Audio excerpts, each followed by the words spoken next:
Trois sports, un défi, un peu de sueur mais beaucoup de folie. C'est Triathlon Talk. Plonge dans l'eau, pédale comme un pro, cours jusqu'au bout et garde le tempo. C'est pas toujours facile mais on en rigole. Bienvenue dans l'aventure Triathlon Talk. Et bien le bonjour très chers sportifs et sportifs du dimanche, j'espère que vous allez bien, que vous avez la maxi patate et que vous êtes en train de nager, rouler ou courir sur vos objectifs, mais tout ça en pleine santé et en pleine forme. C'est pour ça qu'aujourd'hui dans l'épisode, on reçoit le docteur Fabrice Kuhn. Bonjour Fabrice, comment vas-tu ? Bonjour, bonjour tout le monde, ça va. La forme, les entraînements se passent bien malgré le début de l'hiver et les chutes des températures ? J'ai été un peu surpris, c'est-à-dire que c'est avant-hier où j'étais courir en short et en fait j'aurais pas dû. C'est un peu limite. On atteint effectivement des températures négatives. Pour ceux qui ne te connaissent pas, je vais essayer de te présenter, de résumer ton œuvre en quelques mots et en gros une introduction à tout ce que tu as fait, mais tu as abattu beaucoup de travail sur les dernières années.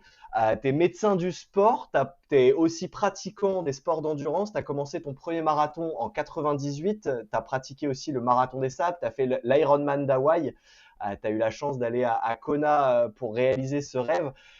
À côté de ça, tu es médecin du sport avec un DU, alors c'est le DU alimentaire, expertise en course à pied et d'alimentation à Poitiers, tu préciseras, j'ai pas la donnée exacte. J'enseigne au DU d'expertise en course à pied à Poitiers et j'enseigne la partie nutrition. C'est ça. Et ton diplôme de base, médecin du coup ? Alors j'ai fait un DU de biologie et médecine du sport, ensuite une capacité de biologie et médecine du sport, ensuite un DU de traumatologie du sport. J'ai fait aussi un DU avec un peu de micronutrition. Hyper complet, c'est quand je vous dis que c'est dense, tout ça évidemment sur plusieurs années, et tu as sorti énormément de livres. Moi c'est comme ça que je t'ai connu via La Science de l'Endurance, où tu l'as réédité récemment avec La Science de l'Endurance 2. C'est une réédition ou c'est un nouveau format ? Non, c'est un deuxième tome. C'est un deuxième tome, la suite. Le but c'est de compléter ? Ouais, le premier tome concernait plutôt l'entraînement et tout ce qui tourne autour de l'entraînement. Donc on aborde nutrition, stratégie d'entraînement, planification, séance. Et le deuxième tome, c'est tout ce qui approche la compétition, donc stratégie en compétition, stratégie alimentaire, stratégie gestion de la fatigue en compétition, et les 6-8 dernières semaines avant la compétition sont dans le tome 2.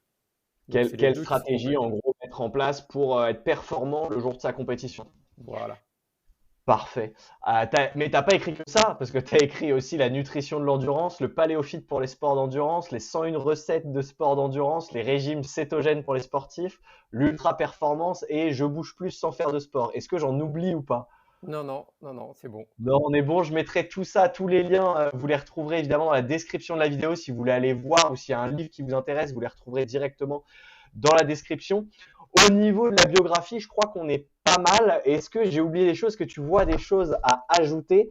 Sachant que la petite parenthèse de ce qui m'a intéressé dans le podcast ici, c'est que tu étais sur les Sables d'Olonne, comme moi, on était tous les deux sur les Sables d'Olonne, et tu as réussi à battre ton chrono et à faire un très gros chrono. Tu peux nous dire combien tu as fait sur les Sables d'Olonne, juste pour savoir un peu la perf physique que tu représentes ? Alors sur l'Ironman des Sables d'Olonne, j'ai fait 9h41. Voilà, donc le sub 10 heures largement atteint. T'en as pensé quoi des Sables d'Olonne sur l'ensemble de l'orga, pas forcément du label Ironman, mais sur la course ? Moi, j'ai bien aimé. Et ça faisait la deuxième fois que je venais aux Sables d'Olonne. J'avais déjà fait, je ne sais plus quelle année, 2022 peut-être, en half, où déjà j'avais fait un beau chrono pour moi aussi. Et puis j'aime bien les Sables d'Olonne, j'aime bien la course là-bas, j'aime bien en plus la natation, elle est assez sympa. Je trouve que remonter le chenal, c'est sympa. Bon, il est long quand même, il est long.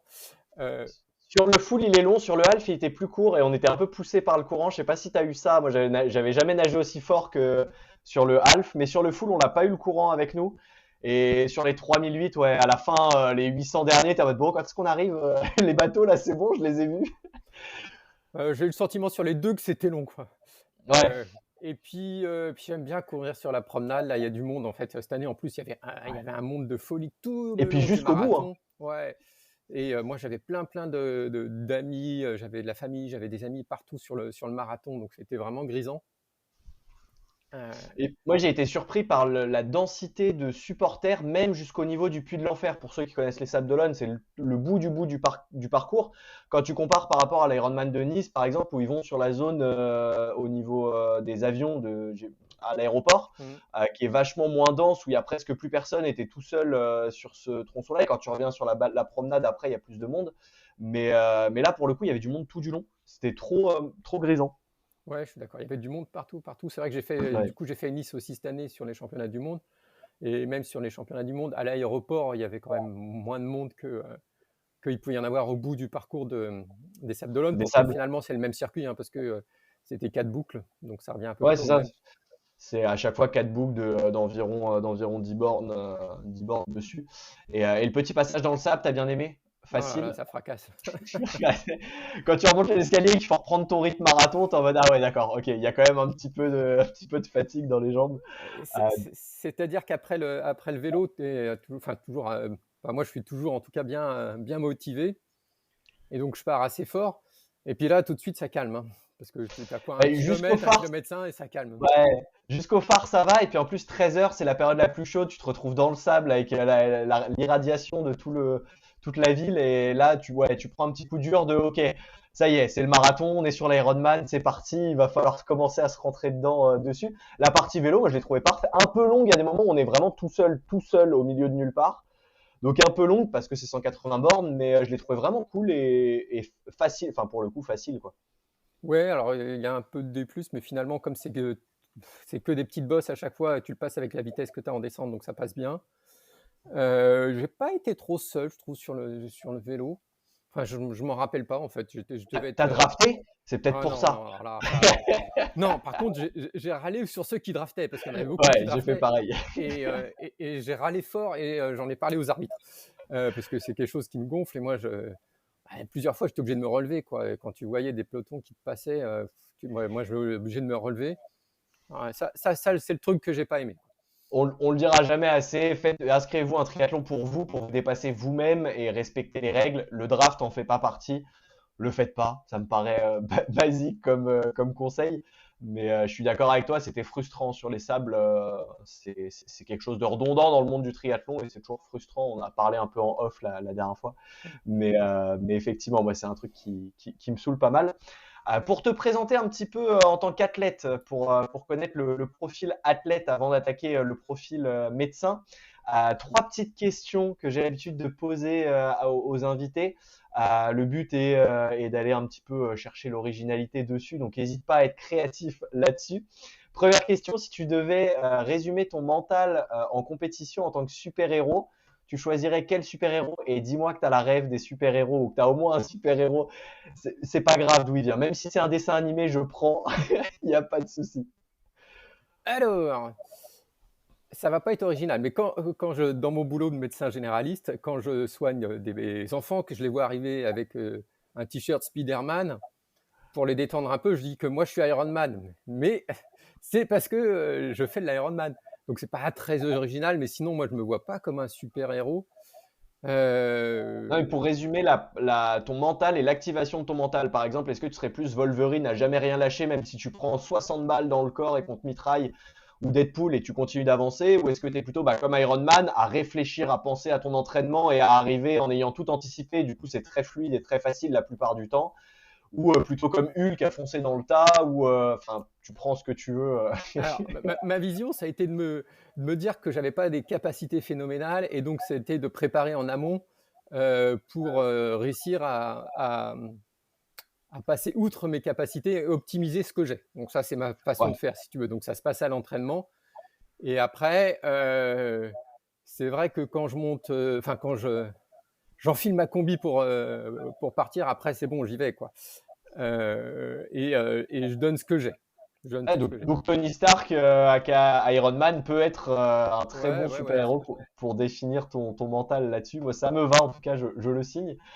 Si tu devais résumer ton style d'entraînement maintenant, si tu devais le résumer en tant que plat, ce serait lequel? Est-ce que ce serait plutôt une petite salade niçoise légère avec quelques croûtons pour apporter du croquant, mais très équilibré, léger, où tu peux presque avoir faim à la fin, ou tu es plutôt sur un plat de montagne ou du nord avec beaucoup de fromage, très dense, très calorique, avec un petit verre de rouge pour accompagner le tout? Non, ça serait plutôt Pokéball avec plein de trucs partout. Ouais, un truc que tu crées toi-même et tu Ouais. t'amuses à tout essayer. S'il faut aller faire de l'escalade, ça te dérange pas d'y aller, par exemple. Ouais, ouais, tout à fait. Si je vois une étude où il y a un truc qui me paraît marrant à tester, j'y vais. Tu vas être, ok, ça me va. Le Pokéball est parfait là-dessus pour le coup. Vendu. Et si jamais tu pouvais télécharger instantanément une compétence, tu es un ordinateur, tu peux télécharger n'importe quel logiciel pour ton prochain défi sportif et le logiciel, il te crée un hack. Peu importe lequel, ça peut être n'importe quoi, tout est illimité. Tu as le droit à un hack, mais un seul. Ce serait lequel? Ah, j'aimerais savoir descendre en vélo.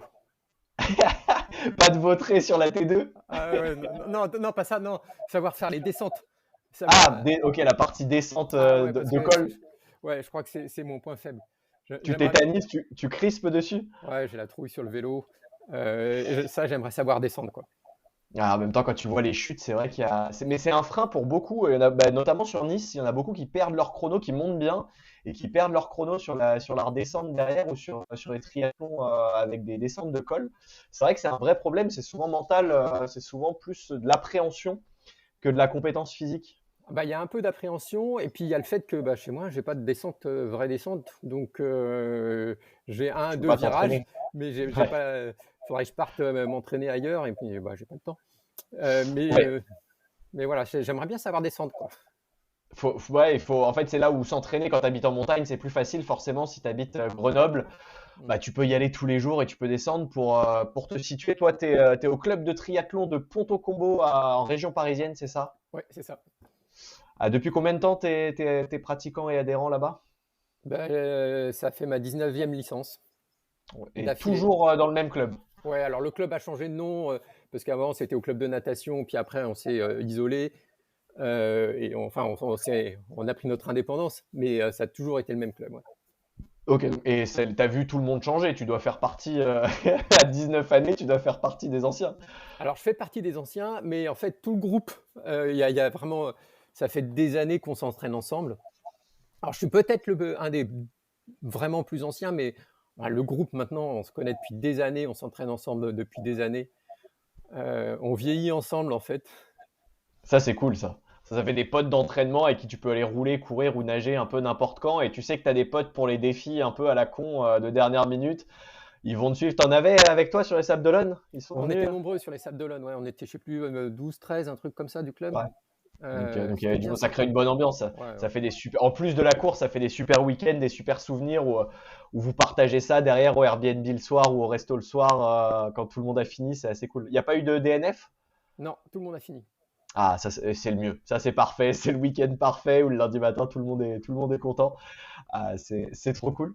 Au niveau de l'épisode de podcast, j'ai pas mal réfléchi à plein d'idées pour axer parce que c'est tellement riche ce que tu as fait qu'il y avait énormément d'idées à traiter et je me suis dit pourquoi je me limiterais à une seule idée, pourquoi est-ce qu'on irait que sur de la médecine, sur de la nutrition, sur de la keto, sur du renfo ou autre quand on peut tout traiter. Donc l'idée ça va être de discuter un peu de tout et plutôt de faire une discussion et de profiter de ton vécu, ton expérience, ta vision de médecin, que ce soit sur l'évolution des sports d'endurance, sur ta pratique ou sur des conseils que tu peux distiller, notamment sur la partie keto qui est ou les effets de mode en tout cas de nutrition qu'on peut voir apparaître un peu partout et en discuter un petit peu. Est-ce que ça te va si on parle de tout ou pas? Ça me va, ça me va. Nickel. Donc ce sera vraiment une discussion avec Docteur Kuhn. On sera là-dessus sur le titre de l'épisode. Comme ça, on est sûr de traiter à peu près tous les sujets. Je te propose de commencer par l'évolution du sport d'endurance, que ton premier marathon remonte à 98. Ça fait bientôt 30 ans que tu fais des sports d'endurance. Tu as touché à peu près à tout, que ce soit du marathon, de l'Ironman, du half, du marathon des sables, du trail du coup. Qu'est-ce que tu ferais comme observation sur l'évolution globale du monde du sport d'endurance? Alors, Déjà, on est beaucoup plus nombreux qu'avant parce que moi, j'ai fait mon premier ultra trail, c'était la Saint-Élion en 2006, Qui faisait 9 66 à km. l'époque, 69? 69 ou 68, je sais plus. Ouais, dans ce là qui était un peu plus court, raccourci que maintenant. Et bah, c'était pas du tout la même chose que maintenant. Ouais. Marathon, c'est pareil, hein, quand tu regardes comment sont fringués les marathoniens maintenant. Et quand j'ai fait mon premier marathon, je suis parti courir avec des chaussettes de foot, un short de foot, un t-shirt en coton et tout. Ça ressemble pas du tout à ce qu'on voit et ce que je Ouais. mettrais sur un marathon maintenant.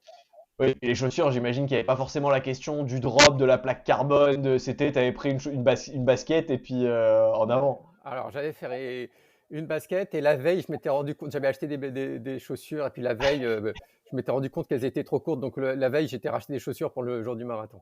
Premier marathon, des chaussures neuves, c'est exactement ce qu'il faut faire et conseiller, évidemment. Pas mal l'anecdote. Et du coup, c'était quoi comme chaussures? C'était, tu te rappelles de la marque ou du modèle ou pas? Tu l'as encore en tête? Ah non, je me rappelle pas. Je me demande si c'est des ASICS ou des Reebok, je ne sais plus. Ouais, c'était ASICS, moi, mon premier, alors un peu après, mais il me semble qu'au début, quand j'ai commencé, c'était ASICS qui dominait un peu le marché avant de se faire rattraper par toutes les autres marques. Il y avait ASICS ou Nike, globalement, moi, quand j'ai commencé il y a 15 ans. Non, Et, j'ai jamais eu de Nike, alors c'est sûr que c'était pas des Nike. Bon, du coup, probablement ASICS dessus. Mais ouais, ça, effectivement, il n'y avait pas de montre cardio non plus. Tu courais à la sensation. Comment est-ce que tu gérais tes entraînements et comment tu as géré cette prépa de marathon, du coup, à l'époque? Alors l'autre chose qu'il y avait, c'est qu'en fait, il n'y avait pas Internet, il n'y avait pas de plan d'entraînement, il fallait acheter des magazines, des machins. Donc j'ai fait ça n'importe comment. Je Parce que courais, t'es rédacteur chez Jogging International aussi. Bon, oui. rajoute dans les étiquettes en plus. Et du coup, c'est là que tu as commencé à découvrir Jogging International. Ça s'appelait comment les Oh non, magazines à non, non, l'époque? non, jogging, j'ai découvert bien plus tard. Donc non, non, je me suis entraîné tout seul n'importe comment. En fait, j'allais courir et j'accélérais sur les 100 derniers mètres. Euh, Yes. La base, je vais faire un jog, je pars et je fais ce que j'ai envie, globalement, tout à l'envie. voilà, mais c'était n'importe quoi. Mais bon, j'ai fini n'importe comment aussi. Oui. Ouais. T'as fini en combien de temps ton premier chrono? 4h20. 4h20, ce qui est tout à fait honorable pour un premier marathon, surtout entraîné de manière aléatoire. Tu courais combien de fois, combien de distances par semaine? Tu suivais ça un peu déjà ou c'était vraiment tout Ah, n'importe quoi, j'en sais rien. Je suis incapable de te dire. Ah, il y avait aucun... Et ça, c'était que toi, c'était spécifique à ta pratique ou quand tu discutais avec d'autres marathoniens ou d'autres, c'était à peu près tout le monde pareil et tout le monde y allait Alors, un peu franco? je m'entraînais avec un copain, Christophe, s'il écoute, et il faisait comme moi. Il était comme moi, sauf qu'il en avait déjà fait un, donc il avait un peu plus d'expérience, mais en fait, sur l'entraînement, on faisait n'importe quoi. Et par contre, on a progressé tous les deux après, au fur et à mesure, à s'intéresser, à comprendre comment ça fonctionne. C'est vrai que le fait que Internet se soit démocratisé, qu'on puisse lire beaucoup de choses dessus plus facilement, que ça soit plus accessible, à la fois la façon de s'entraîner, la façon de gérer un petit peu tout ça, a amélioré les choses. Euh, et puis, bah, au fur et à mesure, les choses se démocratisant, j'ai progressé en fait.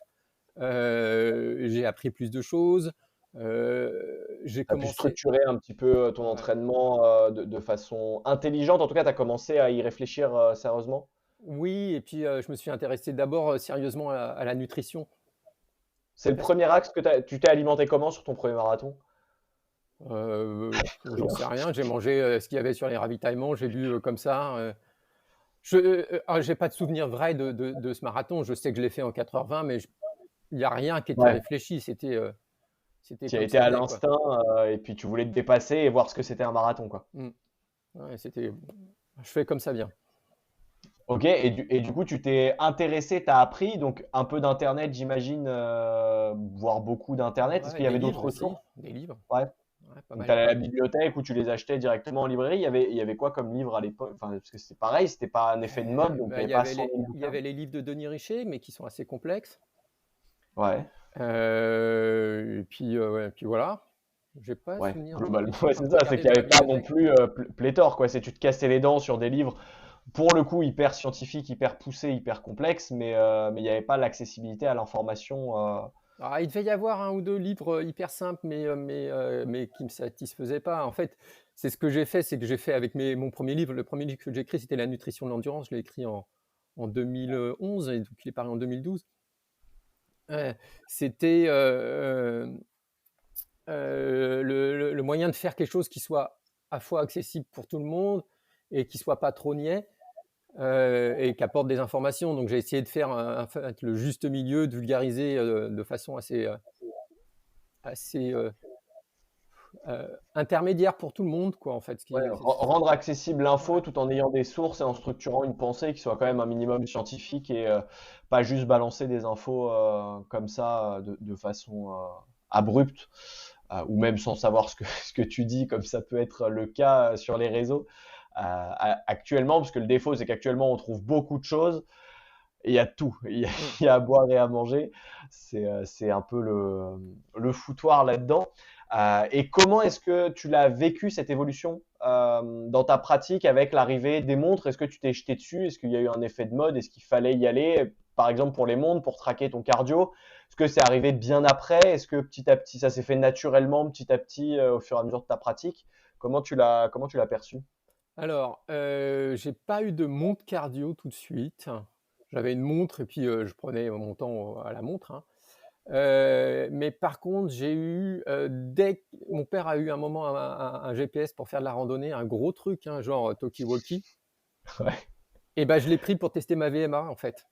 Avant que les GPS de course existent, j'avais fait ma VMA. Enfin, j'avais fait un test un Cooper avec ça. C'était précis? C'était précis à quel point ce genre de GPS? Je me rappelle pas, mais ça me donnait un ordre d'idée. Ouais. Et j'avais fait ça sur une ligne droite en plus. Ok. Et donc, dès que j'ai eu ça, je me suis jeté dessus. Après, ils ont sorti assez vite le premier Garmin, hein, qui était rectangulaire sur le poignet. Je sais plus, ça devait être le 101 ou un truc comme ça. Forerunner 101 ou Fortrex 101. Sur les tout premiers modèles de running, t'as vu toute l'évolution. Ça doit te paraître hallucinant, la Phoenix 8 ou 9 là, qui sort à 1200 ou 1300 euros la montre. J'ai pas vu ça le prix. C'est la dernière, ils se sont gavés. Ouais, du coup, régulièrement, quand le mien est un peu fatigué, j'en change. Ouais. Et là, je ne sais plus celle qui est sortie, la dernière Forerunner qui est sortie là, 955 ou 65, je sais plus. Et juste avant, j'avais dit, ça serait bien qu'ils fassent les changements automatiques. Bah, ils les font, mais j'ai pas encore osé tester parce que sur Ironman, je me dis merde, si ça marche pas, je sais pas comment ça fonctionne. Je préfère le faire à l'ancienne. Je m'étais dit, ça serait chouette qu'ils le fassent, et finalement ils l'ont fait, mais je l'ai toujours pas utilisé. Ouais, faut le tester sur un triathlon maison, parce que si ça foire sur ton Ironman, t'es en mode, relou quand même, un petit peu relou. Si tu sais plus où t'en es en vélo, parce que ça va pas lapper automatiquement, c'est chiant. Ok, et du coup, tu as commencé à tracer ton cardio. Est-ce que tu travailles au cardio? Est-ce que c'est quelque chose que tu traces? Est-ce que les lactates, tu travailles ça aussi? Est-ce que tu l'as à l'entraînement ou c'est quelque chose pour l'instant qui reste encore sur l'évolution? Comment tu l'intègres à ta pratique aujourd'hui? Alors moi, je me contrôle au cardio.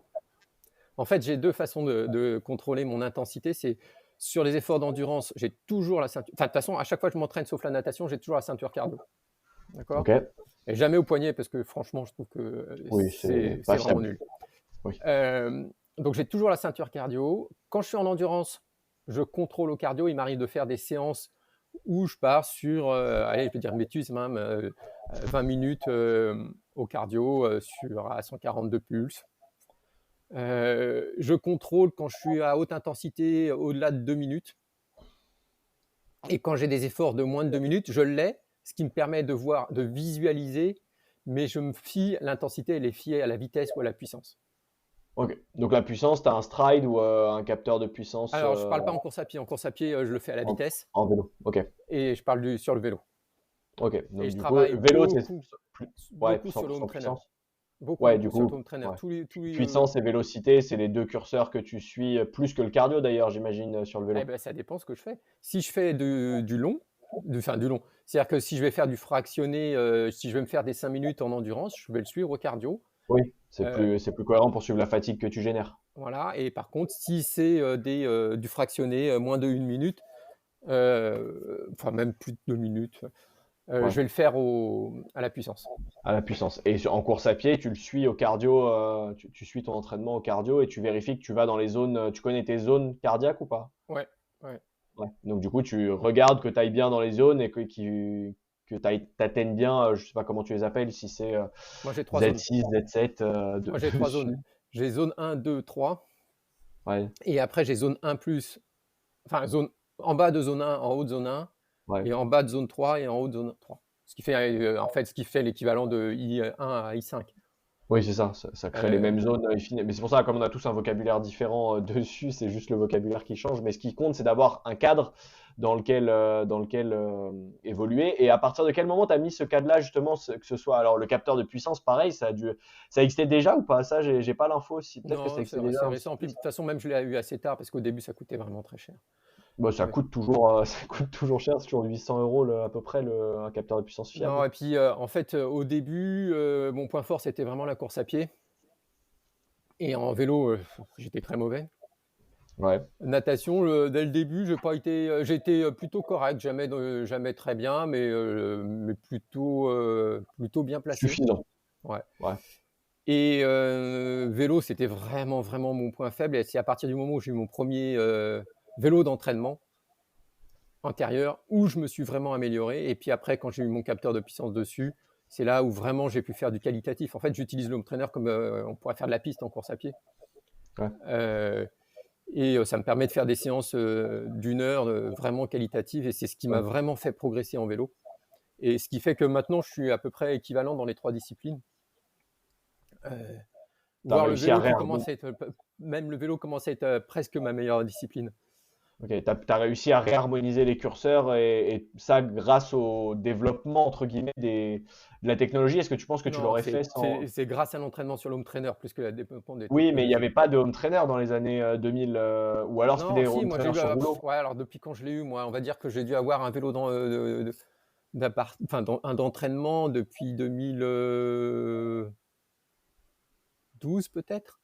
Un Ouais. truc comme ça, Donc 2012-13. il y a eu déjà du coup 14 ans de pratique sans derrière, mais par contre oui, le fait que ça soit indispensable, un énorme banger quand tu l'as sur l'évolution en vélo, ça tous les triathlètes qui ont fait une saison hivernale sur home trainer, je pense qu'il n'y en a pas un. Si tu as un minimum structuré et que tu es passé sur home trainer, tu gagnes, tu gagnes de zinzin quand tu reviens dehors. C'est assez cool là-dessus. Et du coup, est-ce que tu aurais des conseils d'application de ces technologies-là? À quel point est-ce qu'il faut les utiliser? À quel point est-ce qu'il faut s'y fier? À quel point est-ce qu'il faut confier son entraînement à la data et au matériel plutôt qu'à son RPE, par exemple, son ressenti physique à l'effort? Alors, je vais te citer une étude que j'avais eue quand j'avais été à une conférence à l'INSEP, qui avait été citée par Stephen Seiler, qui est un chercheur texan, mais qui travaille en Norvège, et qui est le maître de la polarisation de l'entraînement. D'accord, c'est lui qui a travaillé le plus sur la polarisation de l'entraînement. Et il y avait une étude qui avait été faite où ils avaient demandé, en fait, quand tu regardes les athlètes, tu leur demandes de s'entraîner en endurance. Si tu regardes, ils vont aller s'entraîner plutôt. Donc lui il parle en 3 zones. Donc zone 1, c'est zone d'endurance. Zone 2, c'est l'équivalent du seuil. Et zone 3, c'est la haute intensité, d'accord, au-dessus de 90% de la FC max. Si tu demandes aux athlètes, tu demandes à quelqu'un qui est un peu amateur, tu lui demandes d'aller s'entraîner en endurance, il va toujours être au-dessus. Il sera plus proche de la zone 2 que de la zone 1. Il sera dans la zone 2 parce qu'il pense qu'il faut qu'il force un peu pour progresser. Et donc, si ça lui paraît trop facile, il va aller en zone 2. Par contre, il va créer de la fatigue excessive sans gagner de plus. Et si tu lui demandes de faire de la haute intensité, par contre, là, ça va être difficile. Et donc, il va se trouver plutôt en bas de la zone 3, voire en zone 2. Et en fait, il appelle cette zone 2 le trou noir de l'entraînement. Parce que ça attire tout le monde. C'est pour ça qu'il fait du 80-20. Voilà. Et 80-20 en mettant que 5% dans la zone 2 et 15% en zone 3 et 80% en zone 1. Ouais. Et donc, en fait, si tu laisses les gens, alors pas les gens très expérimentés, mais si tu laisses les gens un petit peu expérimentés, il y a de fortes chances que s'ils n'aient pas de moyens de se contrôler, ils dérivent sur cette zone 2 qui crée de la fatigue et pas autant d'adaptation, qui est utile de temps en temps, mais qui ne doit pas, si tu suis le principe de polarisation, qui ne doit pas être recommandé tout le temps. Et donc, dans ce cas-là, c'est bien d'avoir une ceinture cardio-fréquence-mètre parce que ça te permet de contrôler ça. Donc, c'est pour ça que moi, j'en mets une tout le temps et que sur les athlètes que j'aide, je leur dis de mettre une ceinture tout le temps pour savoir où on en est. Il faut connaître la zone aussi, il faut connaître ta zone et il faut connaître à quel pulse tu dépasses, c'est ça. Et du coup, c'est forcément tu peux pas l'avoir, enfin aujourd'hui, on peut pas l'avoir sur un test VMA juste avec la ceinture cardiaque.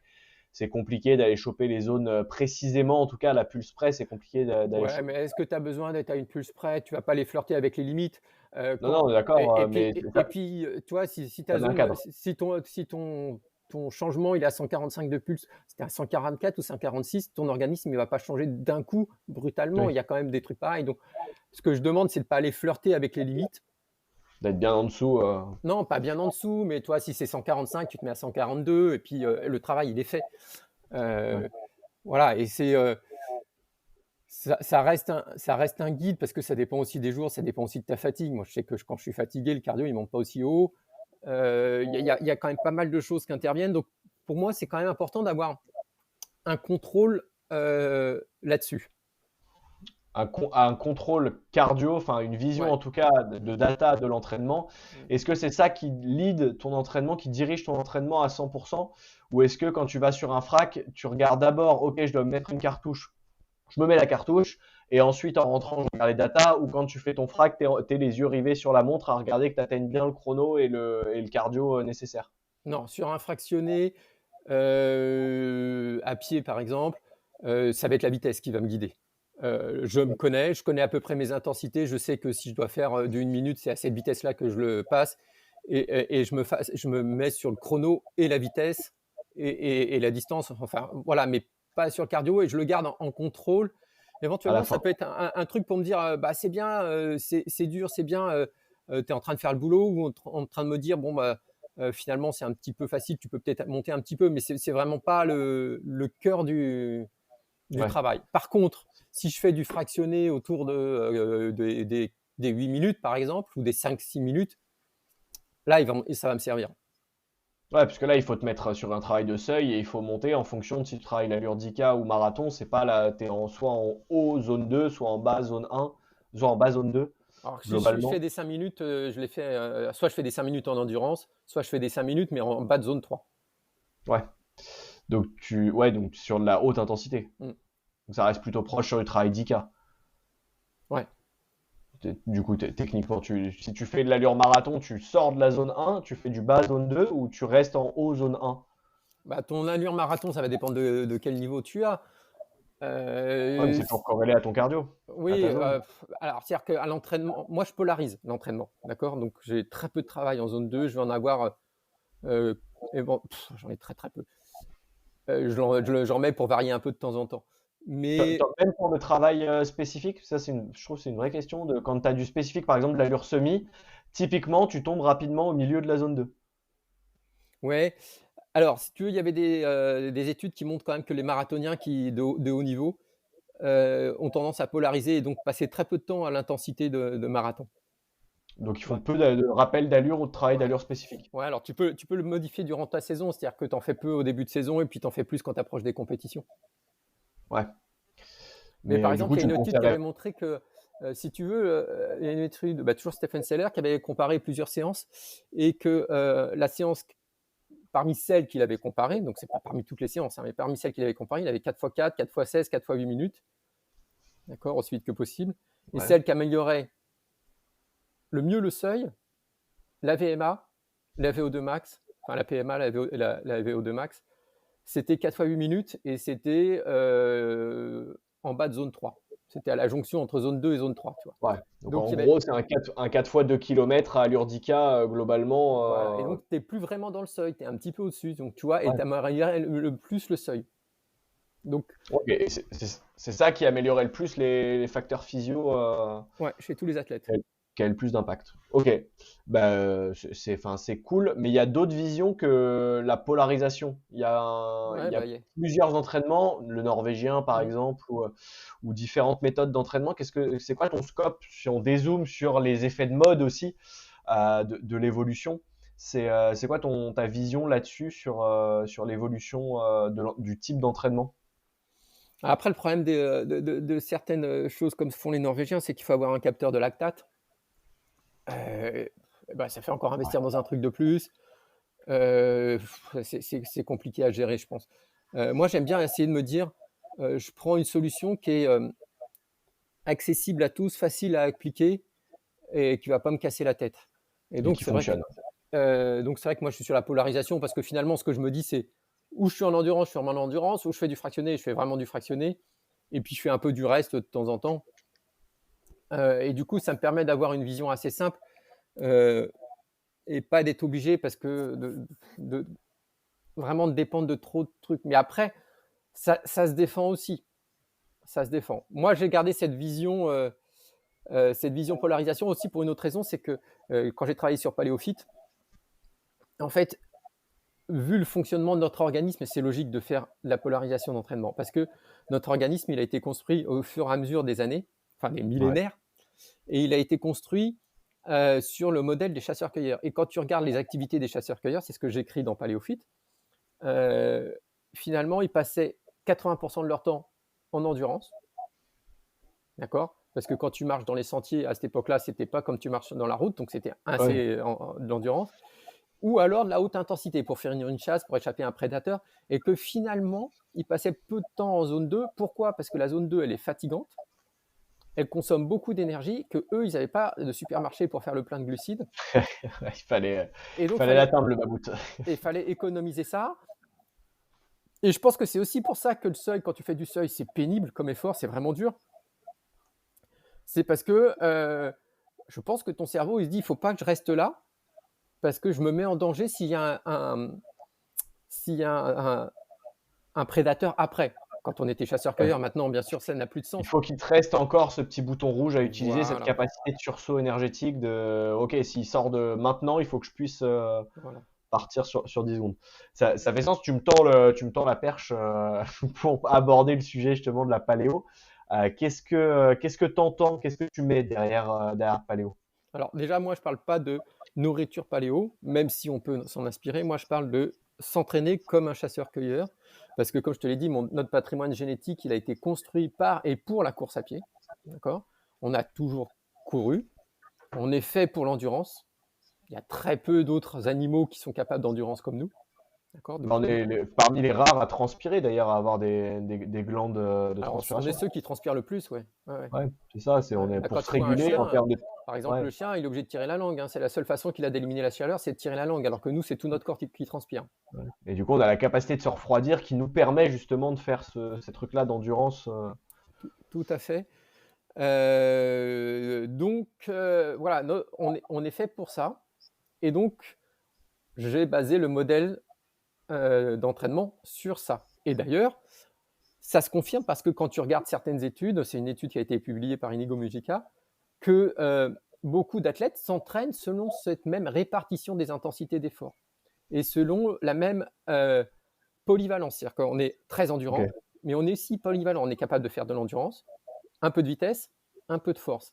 Et que finalement, si tu regardes les meilleures stratégies d'entraînement actuelles, qu'est-ce que tu vas faire? Beaucoup d'endurance, De la vitesse, de la vitesse force. et un peu de musculation. Ouais. Donc exactement ce que je faisais nos chasseurs-cueilleurs. Ils avaient de l'endurance, de la force pour porter l'habitat, les proies, arracher les tubercules, porter les enfants, et de la vitesse pour échapper à des prédateurs. Et donc finalement, tu trouves que c'est assez adapté. Et autre chose, c'est que quand tu regardes les études qui sont bénéfiques pour ta santé, eh ben, c'est la même chose.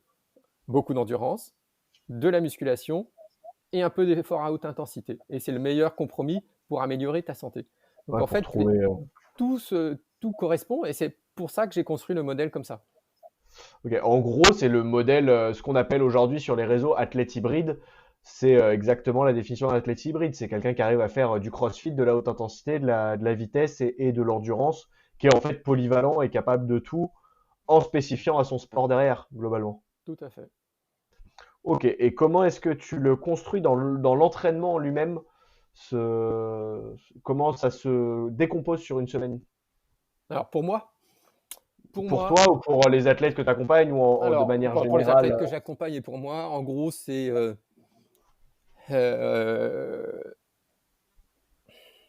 alors, je vais te parler pour moi. Après, les athlètes, ça va dépendre un peu de l'âge et la technique, Oui, du la passif, discipline sportive. sans rentrer dans le détail. Allez, moi, je vais te dire que j'ai en gros 9-10 séances d'entraînement par semaine. 3-4 de course à pied, 3-4 de vélo, 2-3 de natation et 2 de musculation. Les musculations, elles durent 20 minutes à une demi-heure, 40 minutes parfois. Elles sont placées Ok. souvent après le vélo et parfois isolées. J'ai parmi ces séances, il y a sur les sports, sur les vélos, la natation, je me laisse guider par le coach parce que je fais la séance Ok. en même temps que tout le monde.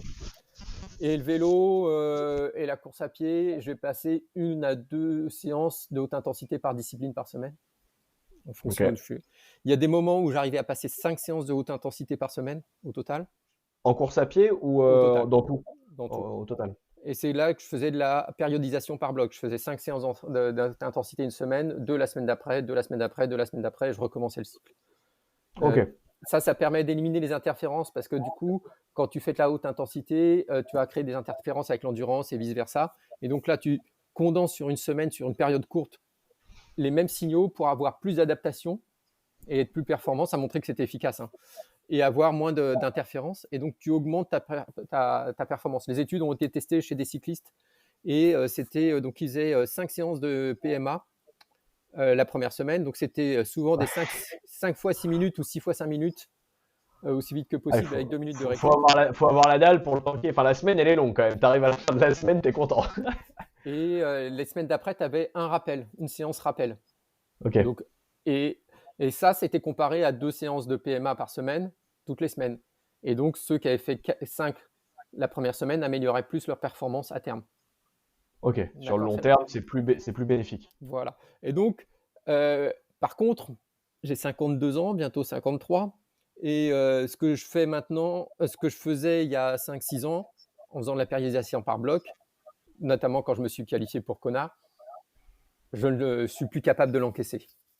Ouais, c'est ça. C'est que ça crée une fatigue nerveuse, mentale, d'organisation qu'il faut pouvoir mettre en face aussi. Voilà. Alors, l'avantage, c'est qu'en triathlon, comme on a natation, enfin, on peut le faire sur 2-3 disciplines, c'est plus Ouais. facile à gérer. En course à pied, t'imagines, tu Oui, fais 5 séances de en fractionné, c'est un trail, peu. ultra trail, t'en passes 3 déjà, t'es sur une bonne semaine si t'en passes 3. Voilà. Mais après, les semaines, elles sont des rappels, donc c'est des séances un peu moins intenses. Ouais. Euh, Bon. Bon. donc, tu vois, j'adapte ça en fonction de l'âge et en fonction de la discipline sportive. Oui, Euh, le message il est derrière parce que toi tu voulais te qualifier à Kona et que l'objectif c'était Kona, du coup une perf sur Ironman. Si l'objectif c'est de débuter et de faire 1 heure ah sur non, mais 10K, ne faites pas 5 on séances est de d'accord. PMA dans la semaine, on est bien d'accord On est là-dessus. d'accord. Mais par contre, au moins une par semaine. Ouais, c'est ça, pour solliciter quand même un petit peu de force ou un petit peu de vitesse dessus. C'est On se rend compte que c'est même utile pour les personnes âgées, hein, et sans danger pour les ouais. personnes âgées pour la santé, hein. Donc, faut pas, surtout pas passer à côté de ça.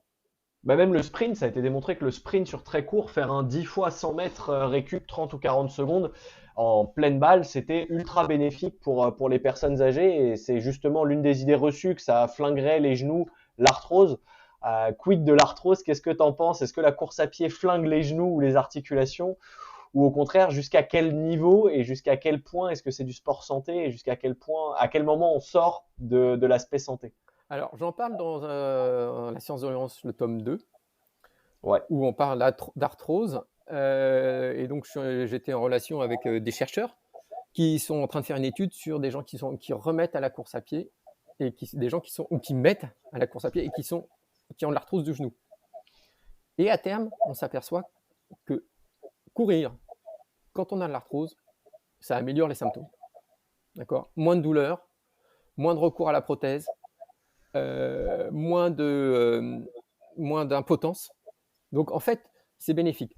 Ce qui est dangereux pour le genou, par exemple, pour l'arthrose des membres inférieurs, c'est les sports de contact, où là, le cartilage va être lésé par des chocs, par des entorses, par des chocs qui ne sont pas dans l'axe. Quand tu cours, tu es dans l'axe, à part en trail. En trail, tu peux avoir ouais. quand même des entorses, là c'est un petit peu différent. Mais si tu cours sur la route, ton genou, ton cerveau prépare ton genou à l'impact avant. Et donc tes muscles sont déjà préactivés. D'accord? Et le genou, il est fait pour courir. Donc en fait, on sait que il n'y a pas plus d'arthrose chez les coureurs, du genou, j'entends, ou de la hanche. Ouais. Et au contraire, ça peut les soulager. Alors bien sûr, ils sont peut-être pas tous capables d'aller courir un marathon. On est d'accord, ils vont pas faire tous 2h30 sur marathon. À un moment, si t'as de l'arthrose, t'as de l'arthrose aussi. Alors l'autre souci, c'est attention aux entorses mal soignées, notamment aux entorses de cheville mal soignées.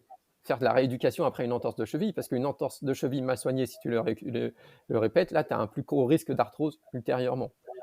derrière. C'est ce qu'il faut éviter.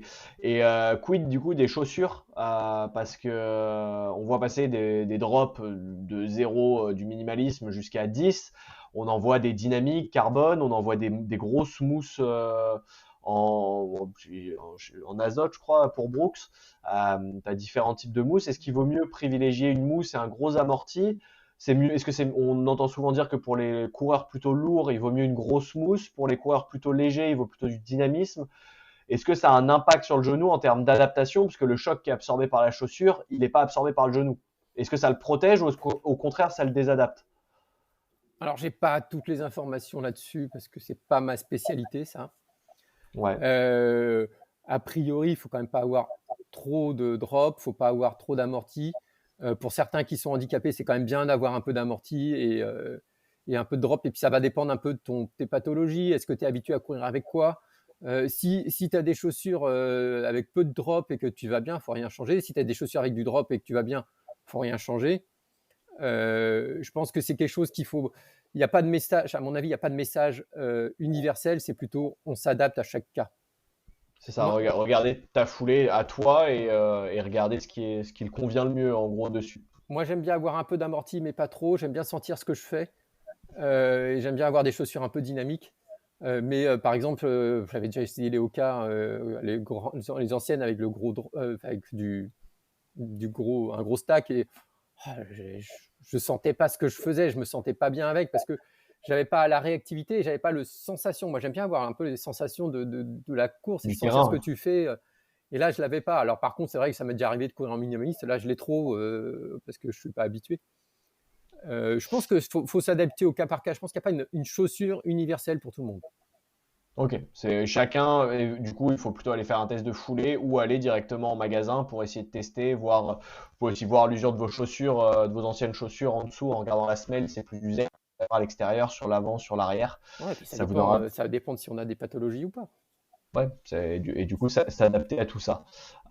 C'est clair. Petit retour sur les sables et sur Hawaï. Il a fait chaud sur les sables. Alors, pas autant que sur Nice, mais Nice, cette année, il a fait très chaud, comme l'année dernière d'ailleurs, de tête. Sur Hawaï, tu as nécessairement eu chaud. T'as pas froid sur Hawaï, tu vas pas avec un thermique normalement. Comment est-ce que tu t'adaptes à ça? Et ensuite, comment est-ce que tu adaptes ton alimentation à la spécificité de la chaleur? Alors déjà, moi, j'aime bien quand il fait chaud. Toi, tu es Euh, à l'aise dedans. ouais, j'aime bien quand il fait chaud. Alors, il y a des cas extrêmes, hein, le marathon des sables, c'est sûr que j'ai eu trop chaud. Trop chaud. Il faisait 50 dans les dunes, voilà, j'arrivais plus à courir, j'avoue. Quand j'ai fait Kona, j'ai eu bien chaud quand même si je m'étais préparé. Mais alors, je me prépare en amont. Alors, comment je me prépare en amont? Déjà, je ne vois pas la chaleur comme un ennemi. Je vois la chaleur comme un ami à l'entraînement. D'accord? Et je vais aller faire des séances que j'appelle. Alors, j'ai un terme global, c'est que j'appelle les séances sous la contrainte. C'est-à-dire, je me rajoute une contrainte pour améliorer mes performances. Et alors, la contrainte, ça peut être l'altitude, ce qui m'arrive rarement parce que j'habite pas en altitude. Relou à Ça peut être plutôt. l'entraînement à glycogène bas, donc avec un défaut d'apport de glucides, ou ça peut être À jeun, l'entraînement sous la à chaleur. jeun le matin, par exemple. L'entraînement à glycogène bas, tu peux faire mieux que ça, que Tu l'entraînement peux à jeun. réduire l'apport en glucides la veille au soir, pas manger le matin et y aller. Non, tu fais une première séance, tu manges pas et tu fais une deuxième séance derrière. Ok. Et c'est Je encore vois. plus performant. Ouais. Faut pas tourner de l'œil. Faut avoir un peu de sucre avec soi Non, pour être mais sûr et voilà, tranquille. tu te fais le premier à la maison, puis après tu t'habitues. Ouais. Mais donc voilà, je fais l'entraînement à la chaleur. Donc dès le printemps, dès qu'il fait chaud, je vais m'entraîner quand il fait chaud. Ensuite, j'essaye de m'entraîner au maximum quand il fait chaud. Et par exemple, avant les Sables d'Olonne, j'allais courir dès que je pouvais le midi, rouler le midi,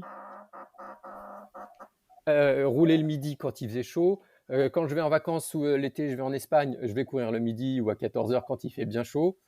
Et comme mon organisme s'est adapté au fur et à mesure, je le tolère bien. Il faut comprendre que notre organisme, il a été construit pour la chaleur, on en a parlé tout à l'heure, et on est capable de vraiment bien gérer la chaleur à condition de s'y acclimater en amont. Malheureusement, dans notre civilisation actuelle, la plupart des gens, ils se mettent sous la clim, et quand il faut sortir qu'il fait chaud, ils disent « Ah, mais j'ai chaud, je ne peux pas faire d'effort ». Bah oui, parce que tu t'es pas acclimaté à la chaleur en amont.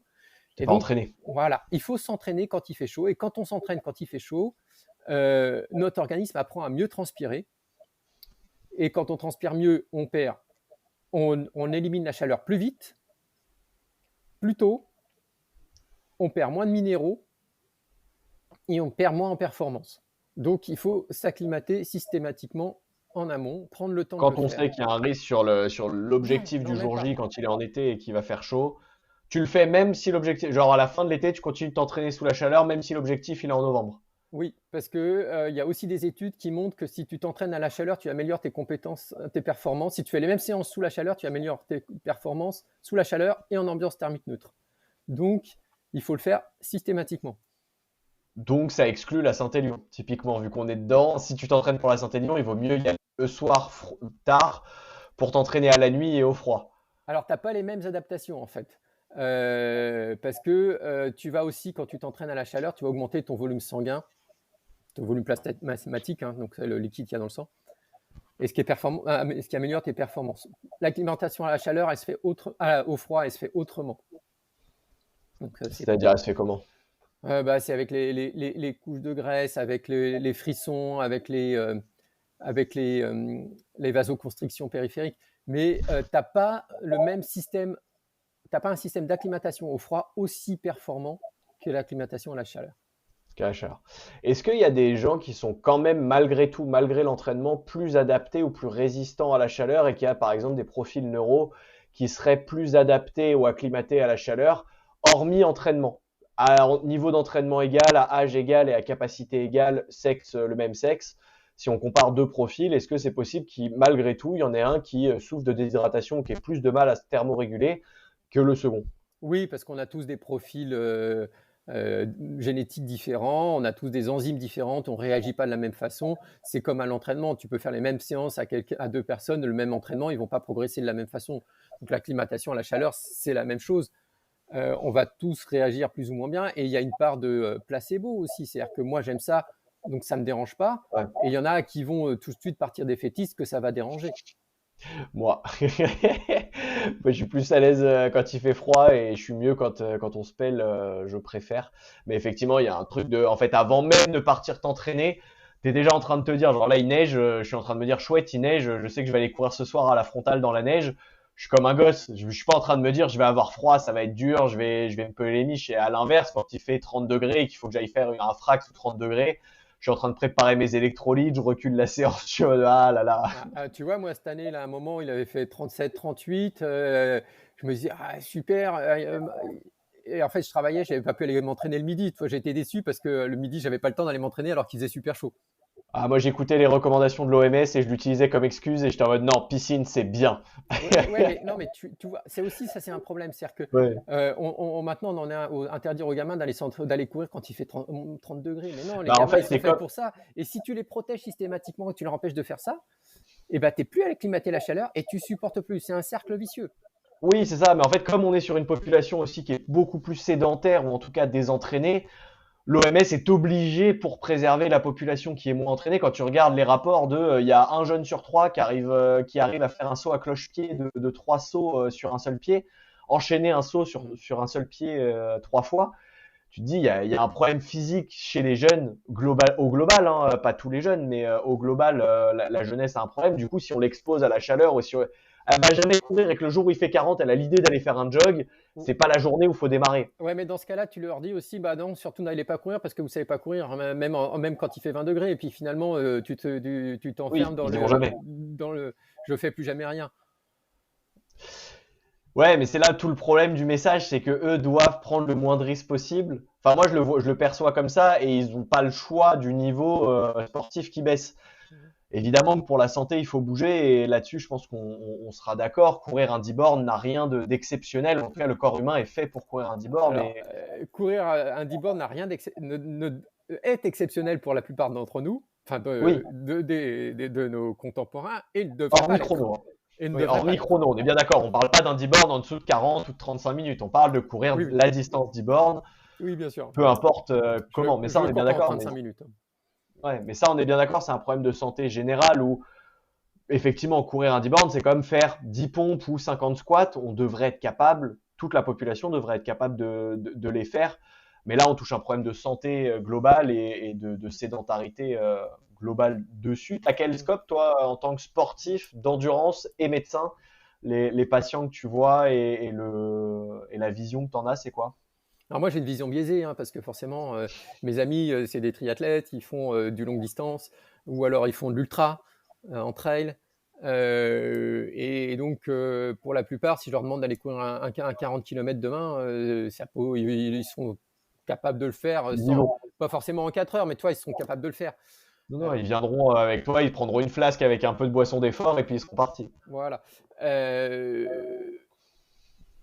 mais c'est vrai que d'un autre côté, je vois des gens qui sont pas du tout adaptés à l'effort. Tu vois, il y a une patiente qui m'avait choqué. Je sais plus ce qu'elle avait comme pathologie, mais en fait, son meilleur remède, c'était de faire du sport. Mais elle avait un petit handicap, je sais plus lequel, mais un petit handicap. Et Définis petit handicap, le style de petit handicap, genre ouais, elle devait avoir un petit déficit neurologique sur une main ou un truc comme ça, tu vois. c'est pas du niveau de la dyslexie ou Non, non, non, non, non, c'était un handicap physique, un petit handicap physique. Et elle me dit, ah non, je peux rien faire. Et on était au moment des Jeux paralympiques. Je dis, comment ça, vous pouvez rien faire? Regardez les athlètes paralympiques. Elle me dit, ah ouais, ah oui, vous avez raison. Tu vois, le niveau d'inconscience des gens. Alors, je dis pas que c'est moi, j'ai pas de handicap, c'est facile, ça va. Mais il faut qu'on arrive à tous bouger un peu. Et on a deux problèmes, c'est l'inactivité physique, donc les gens qui font pas assez de sport, et pour qui tout effort paraît hallucinant, et qui nous prennent, nous, pour des extraterrestres, forcément. Et le niveau de sédentarité, donc c'est que tous les gens restent assis toute la journée. Et c'est deux choses qui sont différentes et qui sont toutes les deux dangereuses pour la santé. Et le fait, Et on peut être, excuse-moi, je te coupe, mais on peut être sédentaire et sportif. tout Le à fait de fait, rester assis toute la journée, moi, ça c'est un truc que j'essaye d'expliquer à mes athlètes, que quand tu fais 8 heures, 20 heures assis à ton bureau et que le soir tu vas courir 1 heure, c'est pas suffisant. Il faut te remettre de la mobilité au niveau des lombaires, il faut bouger dans la journée. il faut activer son organisme. Il faut l'activer, tu peux pas rester assis toute la journée, on n'est pas fait pour ça. Tu rentres, tu vas courir 1 heure, tu te recouches le soir, ton corps il est resté trop longtemps inactif. Mais Ouais, et tu gardes les facteurs de risque de la sédentarité, malgré ouais, que tu c'est sois allé ça. courir. Et donc, on a un niveau de sédentarité comme ça. Après, mon côté médecin, c'est vaut mieux 10 minutes que rien. Vaut mieux 10 minutes qu'une minute, mais vaut mieux une minute que rien. Donc, si j'ai quelqu'un qui va bouger une minute, j'ai envie de l'encourager, mais à faire plus, à condition que ça soit un chemin vers plus. Donc, il faut à la fois dire aux gens que, parce qu'on les a toujours dit, bah, il faut que tu ailles courir 1 heure. Non, bah non, si tu cours 10 minutes, c'est déjà mieux que rien. Et si tu veux, on les Oui, décourage.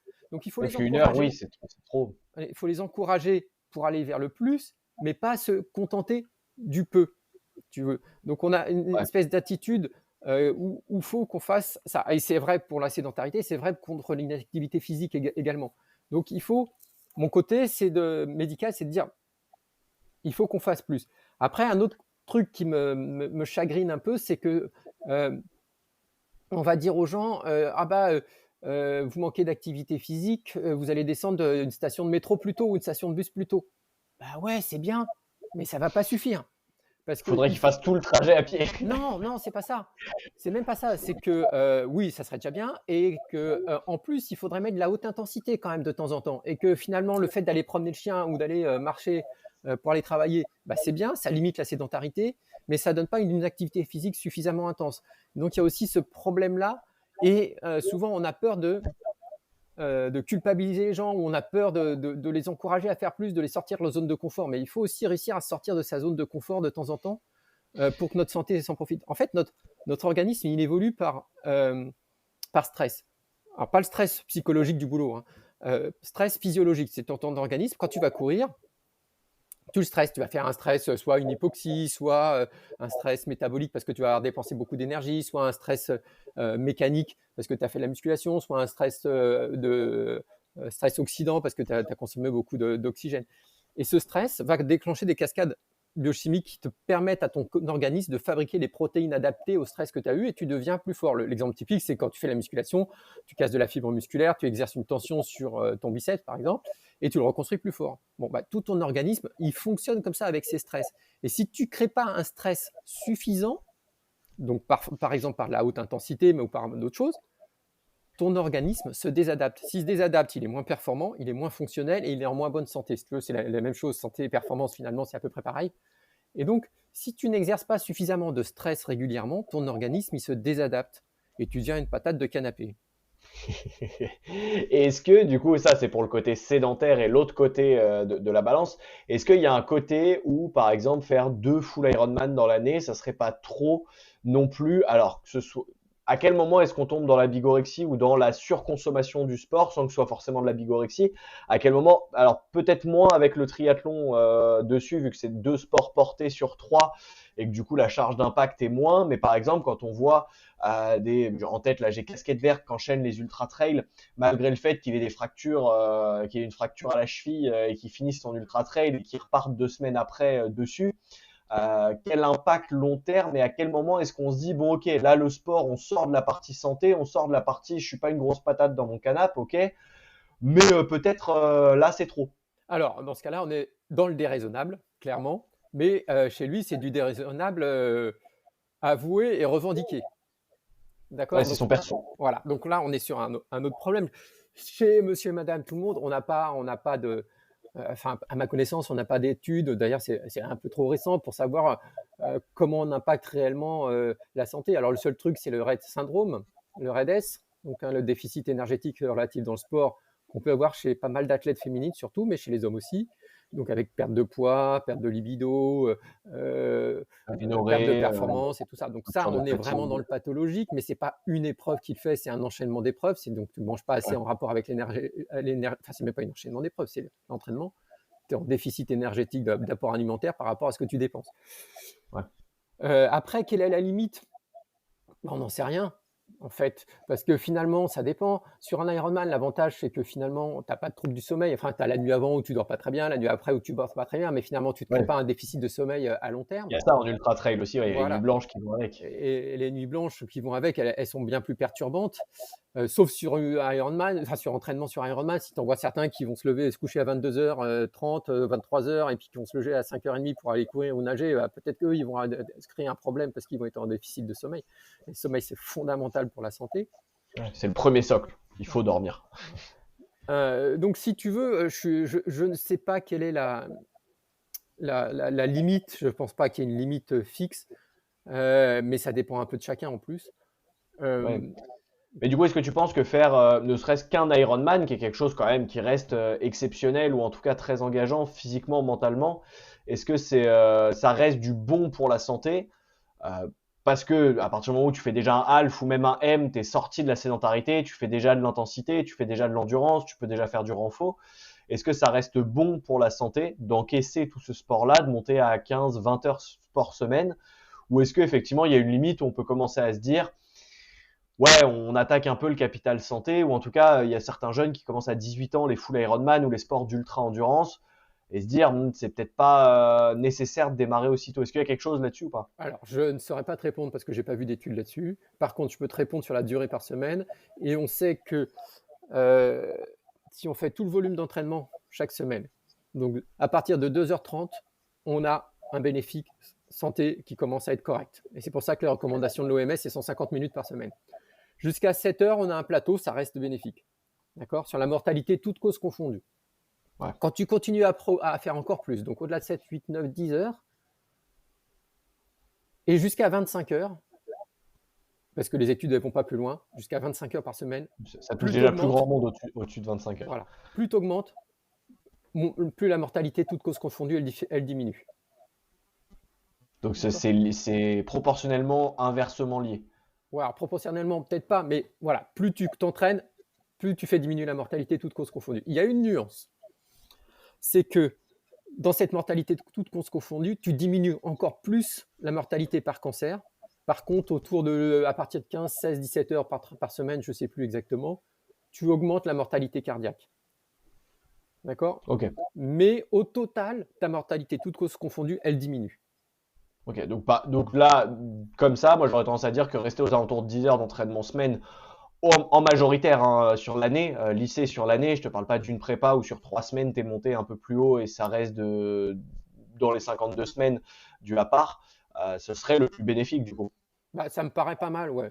Ça me paraît pas mal pour la santé. Pour les performances, tu arrives à faire des trucs assez sympas quand même avec 10 heures, même sur Ironman, hein. Oui. Euh, Oui, mais et du coup, ça inclut les prépas trail parce que là, on est sur triathlon où du coup, il y a 50% à peu près à la loupe hein, de vélo et 15%, 20% de natation. Est-ce que c'est pareil en trail où il y a plus 80% de course à pied avec de l'excentrique qui est assez traumatique? Est-ce que tu doserais de la même façon sur la partie trail ou pas? Alors, l'étude dont je t'ai parlé, c'est une méta-analyse, donc qui regroupe beaucoup d'études différentes, d'accord? Et elle ne différencie pas les sports, d'accord? Donc, pour la santé, je partirais sur la même chose. Après, il faut s'adapter. C'est-à-dire que tu vas t'adapter à chacun, à ta fatigue, à ton Ouais. ressenti, à comment tu es dans la vie de tous les jours, à comment tu gères la vie de famille autour de ça, à comment tu gères la vie professionnelle autour de ça. Ça va dépendre de ta vie professionnelle. Si tu as une vie professionnelle ultra stressante, eh ben, tu vas pas être capable d'encaisser tout ça. Il faut Ouais. savoir que la fatigue mentale diminue tes performances. Il faut savoir que la fatigue mentale diminue tes capacités cognitives. Et l'excès d'entraînement diminue tes fatigues cognitives et d'entraînement à haute intensité. En fait, si tu veux, faut considérer. Moi, je considère que tu as. Alors, tu as trois modèles de la fatigue, mais ça revient un peu au même. Si on prend le modèle de Millet, qui est un Français, dessus, c'est le modèle de la chasse d'eau. Donc, finalement, tous tes stress, durant l'effort, ils rentrent dans le réservoir de la chasse. Et quand tu atteins le sommet, tu te désengages de l'effort. D'accord? Ok. Le meilleur moyen pour baisser la chasse d'eau, c'est de dormir. D'accord? Donc, moi, je considère que tous tes stress du quotidien, tu as une capacité de donner du stress. Ok? Qui est limitée. Si tu te donnes beaucoup de stress aux professionnels, va pas essayer de courir une grosse séance de fractionné le soir parce que tu vas pas avoir les capacités pour absorber ce stress Ouais. supplémentaire. Tu vas juste faire déborder la cuve Voilà. derrière.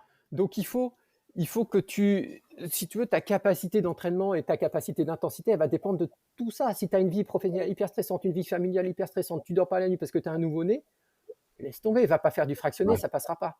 Va faire un jog, tu mets peut-être un fractionné toutes les 2 semaines histoire de maintenir un peu de variation d'allure, mais un truc tranquille et puis t'attends que la tempête passe et tu reprends 6 mois ou un an après. Globalement, c'est ça? Ouais, ou alors tu fais un fractionné plus léger, ou tu le fais un jour où tu vas pas travailler. Enfin, tu t'adaptes pour pas avoir un excès de stress global, en fait. Ouais. Alors, et dans ce cas-là, si tu veux, on a l'habitude de dire je vais courir, ça me détend. Oui, mais si tu vas courir en endurance, si tu te fais un stress et que tu es déjà fatigué, ça va pas te limiter ton stress, tu vois. Donc, il Ouais, faut. au contraire, tu vas le faire péter. Alors, probablement que tous ces stress ont des pondérations différentes, Ouais. mais on ne le sait pas. Mais enfin, et ça se prend en compte dans ta globalité de l'entraînement, quoi. Ok, et du coup, dans cette globalité de l'entraînement, le stress alimentaire en fait partie, notamment avec l'alcool. Je pense à ça Mhm. en tête. C'est un sujet parce que l'adage c'est aussi rigoureux à l'entraînement qu'à l'apéro. Apéro ne voulant pas forcément dire alcool, mais étant donné qu'on est en France, ça sous-entend nécessairement l'alcool. C'est à quel point est-ce qu'un verre de rouge, on a l'idée qu'un verre de rouge ou une bière plutôt à triple fermentation, une bonne grosse bière, pas une bière de soif. Euh, Si c'est en 25, une fois de temps en temps, ça peut faire du bien. Est-ce que c'est vrai? Est-ce que c'est faux? Est-ce que pas d'alcool du tout? Est-ce que dans l'alimentation, il y a des aliments à favoriser, plutôt des fruits rouges qui pourraient être anti-inflammatoires au niveau de l'organisme ou des fibres à prendre? Comment tu vois tout ça, sachant que le sujet est très vaste C'est ce que j'allais dire. Là, je te réponds en 4 heures. Euh, alors, l'alcool. en étant concis au maximum, en faisant des raccourcis. Alors, l'alcool avec modération, ça fait partie aussi du côté social. Donc, si tu dois prendre l'apéro avec les amis une fois de temps en temps, ben, tu as le droit de prendre l'alcool à partir du moment où tu restes raisonnable. C'est pas On tous se les met jours. pas cabane. Voilà. L'alcool dégrade, retarde la récupération musculaire. D'accord? Ça limite, voire ça arrête la synthèse protéique Ouais, sur ouais, c'est 24 ça. heures. Ouais, ouais. Donc, Alors, du coup, voilà. idéalement, quand tu fais une séance de muscu ou d'excentrique en trail, tu vas pas chercher derrière à boire de l'alcool, c'est Non, le non, pire moment. la bière de récup, ça marche pas. Ouais. La seule bière de récup qui est autorisée, c'est après une grosse compétition, au moment de partage avec les amis, parce qu'il y a aussi ce côté social qui est important. Qui rentre en compte. Et puis, célébration de fin de travail aussi. Donc, voilà, donc ça, d'accord. Et raisonnable, c'est pas 3 bières. Le vin rouge, bah, il y a un côté antioxydant, le resveratrol, qui est intéressant, mais il y a un côté alcool qui est moins intéressant. Donc c'est pareil, ça doit rester raisonnable. à la fois pour la santé et les performances. Effectivement, le limiter avant les compétitions. Mais j'ai l'habitude de dire que je veux pas que, je vais te le dire à toi, mais je veux pas que tu sois un sportif chiant à inviter à table. D'accord? Ouais, mais Et ton tu me l'as pas dit qu'à moi. alimentation, Il me semble il y a plus de 1000 écoutes. Je crois qu'on n'est pas en privé. Zut. Mais je suis donc d'accord avec toi. c'est valable pour tous. Non, mais je Je suis veux, je d'accord veux, avec je toi. veux pas qu'on soit des sportifs chiants. On peut manger bon et bien. D'accord? On peut inviter des gens à manger à la maison et ils seront plaisir à manger même si on mange en mode sportif parce qu'on peut faire bon, bien et beau. L'apéritif, de temps en temps, c'est autorisé. Et il y a d'autres choses à boire. Si on ne peut pas boire d'alcool, il n'y a pas de problème. Il y a Et plein de bières sans alcool qui existent maintenant, voilà, tu peux prendre. Moi, ce que j'aime d'alcool bien sans éventuellement, c'est alcool. du gingembre avec du citron et de l'eau gazeuse. Tu peux faire d'autres choses. Et dans ma famille, quand on dit apéro, c'est plutôt synonyme de truc à manger sympa à l'apéro. Des Convivialité et crudités, bonne des bouffe. trucs comme ça. Et en fait, c'est ce côté partage où tu peux faire quelque chose qui est assez sympa. Le saucisson, le bon saucisson. Et quid de l'entraînement VG? Parce que pareil, il y a des limites, en tout cas de mon point de vue, il me semble qu'il y a des limites en apport protéinique ou sur les intérêts de la viande rouge. Alors à consommer, c'est pas indispensable, mais et c'est dans le cadre où on cherche à être sportif d'endurance. Si on veut dépasser les 15 heures d'entraînement semaine, par exemple pour préparer un Ironman, c'est compliqué d'avoir 100% des apports protéiniques juste avec des légumes. Alors, il n'y a pas que les protéines. Oui, tu as raison sur les protéines. Et ça, c'est vraiment fondamental, sachant que un sportif d'endurance, ça doit être autour de 1,5 g de protéines par kilogramme de poids de corps par jour. Ah, D'accord? mais je Et tendance à dire minimum un 6. la population normale, c'est 0,9 à 1. Donc, on est vraiment au-dessus Ouais. parce qu'on a vraiment du catabolisme musculaire. Donc, voilà, première chose. Deuxième chose, c'est que, et donc, apporter suffisamment de protéines, avoir tous les acides aminés, c'est plus difficile. C'est pas impossible, c'est plus difficile. Deuxième chose, c'est qu'il y a d'autres composés que tu trouves plus difficilement dans une alimentation végétarienne. Alors, végétarienne, ça va. Si tu manges du poisson et des œufs, tu peux avoir des oméga 3 à longue chaîne. Les oméga 3, c'est un type de graisse. Et on a besoin Poisson des longues gras, chaînes parce qu'on ne sait pas en essentiellement. fabriquer assez. Et donc, ça, tu les Ouais. trouves dans les produits animaux. Donc, si tu manges des œufs et du poisson, ça va. Par contre, si tu es, si t'es vegan, tu les as pas, ces longues chaînes. Et donc, c'est plus problématique. Ensuite, il y a aussi le problème de la vitamine B12 que tu trouves dans certaines protéines, enfin dans certaines viandes. Donc voilà, donc tu peux le faire. Ça n'a pas prouvé que c'était mieux pour les performances sportives. Mais il vaut mieux être encadré ou savoir ce que tu Voilà. fais et où tu mets les pieds. Et vegan, il faut faire très attention. Végétarien, si tu arrives à compenser suffisamment par des œufs et du poisson, ça va. Ou Euh, des compléments alimentaires potentiellement. oui, alors moi, j'ai toujours tendance à dire que j'utilise très peu les compléments alimentaires. Je préfère que tu fasses sur ton alimentation que sur Ouais, mais des tu vois, compléments. là-dessus, on ouvre une autre porte. Je vous avais dit que c'était fourre-tout cette discussion, on avait parlé de tout. Par exemple, il y a la densité nutritionnelle et en fait, comme on est de plus en plus sur de l'agroalimentaire industriel, trouver la même densité dans une banane en termes de densité de potassium, par exemple, qu'il y a 50 ans, la banane, elle est plus riche du tout en potassium. Il faudra en manger 4 ou 5 pour avoir l'équivalent d'une banane d'il y a 50 ans. Et du coup, les compléments alimentaires, pour nous qui consommons et qui cramons beaucoup de tout, c'est intéressant potentiellement d'en mettre dessus. Pour l'instant, il n'y a pas de consensus pour le sportif. Ouais, c'est juste qu'on n'en sait rien et qu'on navigue à vue. Mais on a tendance à dire que quand même, enfin on le sait, le seul truc qu'on sait, c'est que la densité nutritionnelle est en chute libre à peu près partout. Oui, mais toi, Il y a- tu peux faire en sorte de l'améliorer. C'est-à-dire que tu vas manger des légumineuses, tu vas manger des lentilles, tu vas manger des fruits, tu vas manger des légumes et tu vas manger moins de pâtes blanches. Euh, Ça, on est donc, d'accord, on peut l'améliorer. ce que je veux pas, c'est que tu te dises, ouais, je mange n'importe quoi et puis je prends des compléments. Oui, tu te fais pas le paquet de chips et la bière pour derrière taper ton magnésium et ton fer, Et, ça n'a pas de sens. voilà. Mais on est bien d'accord. Après, tu as quelques initiatives aussi. Là, moi, j'ai testé Féroce, la marque Féroce. Je sais pas si tu connais. J'ai vu ça, je sais plus ce que c'est, mais je l'ai vu. C'est français. J'en ai entendu parler via Hugo Ferrari dans le trail. Je sais pas si tu le suis ou si tu le connais. Oui, je le Mais, connais. mais Il en a fait gros, un- c'est une marque française qui fait un steak ultra dense en remettant des abats, etc. En sélectionnant ces fermiers français Je sais ce que. et ils sont nourris au grain, c'est bio, enfin c'est un truc. Alors du coup, tu sais un peu plus cher, mais par contre, tu as tous les acides aminés, c'est des viandes qui sont un peu surgrasses. Donc pour nous, sportifs d'endurance, c'est intéressant. Pour du sédentaire, c'est de la viande qui est un peu trop grasse, mais à la limite, et ils font pareil avec de l'huile d'olive. Et c'est des trucs qui sont assez cool. Moi, je teste ça et les steaks sont vraiment bons. Après, c'est pour prendre un steak une fois toutes les semaines ou une fois toutes les 2 semaines, quoi. C'est pas dans le cadre où tu te tues de la viande midi et soir, comme, comme est le, le cas chez la majorité des gens. On mange quand même trop de viande. Je pense qu'on est d'accord là-dessus, sur le fait qu'il y a une surconsommation animale et surtout pour enfin, de la merde derrière. Si c'est pour consommer des steaks hachés charal, c'est pas. Je sais pas ce que t'en penses et quel est ton point de vue Alors, moi, je là-dessus. vais que chez le boucher, hein. Donc, On est d'accord, je pense qu'on essaie. À partir du moment de toute façon où on prépare un triathlon et vous avez mis 8000 balles dans votre vélo, vous pouvez mettre 30 euros chez le boucher plutôt que 2 euros sur du blanc de dinde. Ce sera bien plus performant sur l'entraînement. Je pense on est effectivement OK là-dessus. Le triathlète en général a les moyens de façon sur le profil général.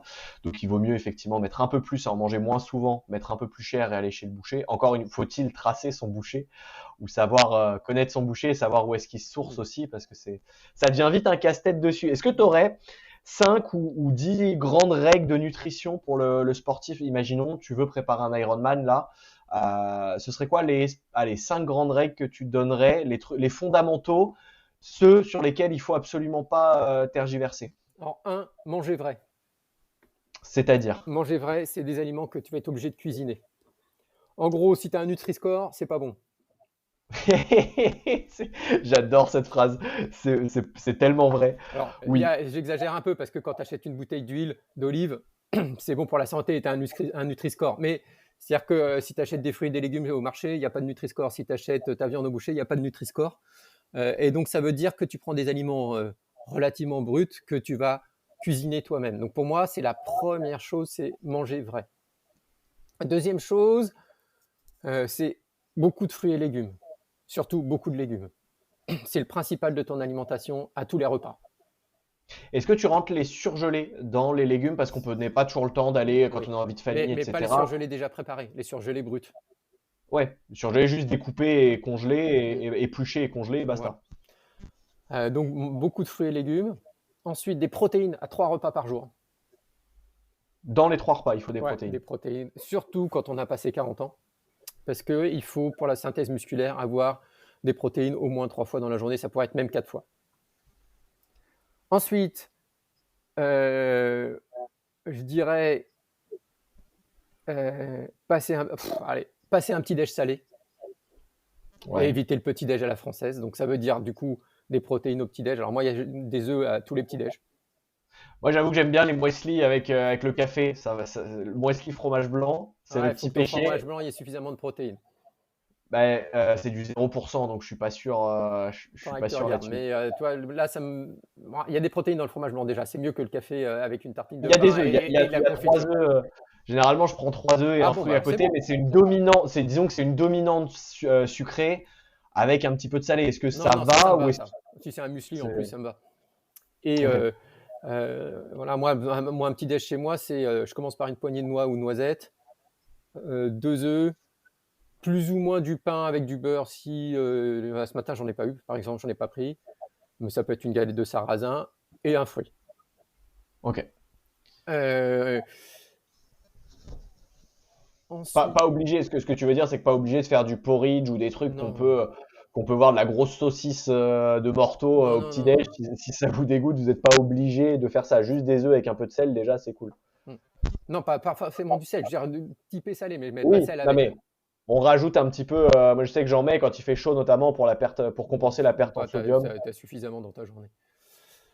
Je Euh, prends l'info. enfin, a priori. Ensuite, donc varier les couleurs, avoir plein de couleurs différentes donc dans les fruits et les légumes, Ouais. parce que c'est tout autant d'antioxydants différents. D'accord? Et c'est comme ton Plus c'est entraînement. coloré, plus c'est riche. Voilà, ton entraînement, plus il est coloré, plus il est riche. Et bien là, c'est pareil. Ton alimentation, plus elle est colorée, plus elle est riche. Ensuite, je dirais bien penser à s'alimenter à l'entraînement, parce que malheureusement, on en a beaucoup qui ne s'alimentent pas à l'entraînement. Ouais, la fameuse adage de je veux maigrir, je veux être plus fin pour être plus performant ou pour être plus beau de par des critères personnels ou sociétaux. Mais du coup, ne pas manger n'est pas une aide pour ton corps ou pour la performance. On est bien d'accord Au là-dessus. contraire, et ça perturbe ton système Ouais. digestif, ça crée de l'inflammation, donc ça, c'est à éviter. Donc, qu'est-ce que tu manges à l'entraînement? Oh bah, c'est une boisson de l'effort ou si tu veux pas prendre une boisson de l'effort, ça peut être un gel, ça peut être une banane, ça peut être, Plutôt du sucre. ouais, ouais, ouais. Ça peut être un jus de fruits dilué, ça peut être du thé sucré, allez, voilà, enfin, il y a plein de choses. De toute façon, en plus, les sucres que tu prends là, les glucides que tu prends durant l'effort, ils vont Ils vont te directement dans les cramer. muscles, hein, donc ils posent pas de Ouais. souci à l'organisme. Heu, après, je vais dire sommeil, mais je l'aurais même mis en amont, mais on en a déjà parlé. Ouais, c'est la base. Pour moi, il sort de l'aspect nutrition parce qu'effectivement, c'est une base. Tu peux te Heu, complémenter. Si tu dors pas, ça sert à rien. Si tu manges bien, entre guillemets, ça sert à rien. Si tu dors 2 heures par nuit, t'entraînes pas. Commence par dormir. il y a un autre message que j'utiliserais, c'est, la nutrition, c'est pas de la comptabilité. C'est-à-dire, Ça m'intéresse pas de compter les macros, les machins, tout ça. Ce qui m'intéresse, c'est de rendre et le poids ne m'intéresse pas. Ce qui m'intéresse, c'est de rendre l'organisme fonctionnel et si l'organisme, il fonctionne bien, il est plus performant, il est en meilleure santé et en général, l'organisme, il sait à peu près si on s'entraîne régulièrement, si on mange pas des cochonneries et qu'on a une alimentation qualitative, l'organisme, il sait à peu près de ce dont il a besoin pour fonctionner et la après, ce faim qui est gère le bien problème. ce qui est bien sur les prépas Ironman, c'est qu'on s'entraîne tellement que même les cochonneries, ça passe. Il faut mettre tellement de cale dans la machine qu'à un moment, tu peux presque tout manger, tu crames tout dans les journées. Ouais, mais il y a pas que ça dans ton alimentation. C'est pas que de l'énergie. Ton alimentation, c'est aussi quelque chose qui permet à ton organisme de se construire de façon efficace, de construire ton Ouais. métabolisme, de construire les connexions neurologiques, de construire le muscle, de construire tout ça et de profiler ton organisme pour qu'il soit pertinent. Et donc ça c'est ce que j'appelle être fonctionnel. Et en fait, Ouais. notre alimentation, c'est aussi ça. C'est pas que de l'énergie. C'est aussi tout ce qui fait ton câblage cérébral, tout ce qui fait ta construction musculaire, tout ce qui fait le moteur hybride que tu vas construire, qu'est-ce qu'il est capable d'utiliser plus ou moins de glucides ou plus ou moins de graisse à l'effort. Et en fait, et gérer l'inflammation. Et tout ça, c'est une globalité. L'alimentation, c'est vraiment ce qui te permet de faire tout ça. Et donc, c'est pour ça que ce qui m'intéresse, c'est que ton organisme il soit fonctionnel. Ouais, mais du coup, quand je te dis manger des cochonneries à l'entraînement, c'est une fois que tu as fait tes repas équilibrés avec des légumes et qu'on a appliqué les 5 piliers, si à la fin il y a un paquet de cookies qui tombe et que tu es à 20 heures d'entraînement semaine, entre guillemets, fais tomber le paquet de cookies, ce sera du sucre rapide. Si derrière tu vas borner 4 heures de vélo, il va être grillé. Si tu prends des fraises tagada sur le vélo, ça me va. On est d'accord, il y a pas de souci, c'est les petits hacks de triathlète où faut aussi savoir se faire plaisir, savoir relâcher un peu. On se met assez de pression sur des prépas Ouais, ouais, Ironman. mais alors, j'aime pas quand on dit relâcher la pression comme ça. En fait, à table, je me mets pas de pression.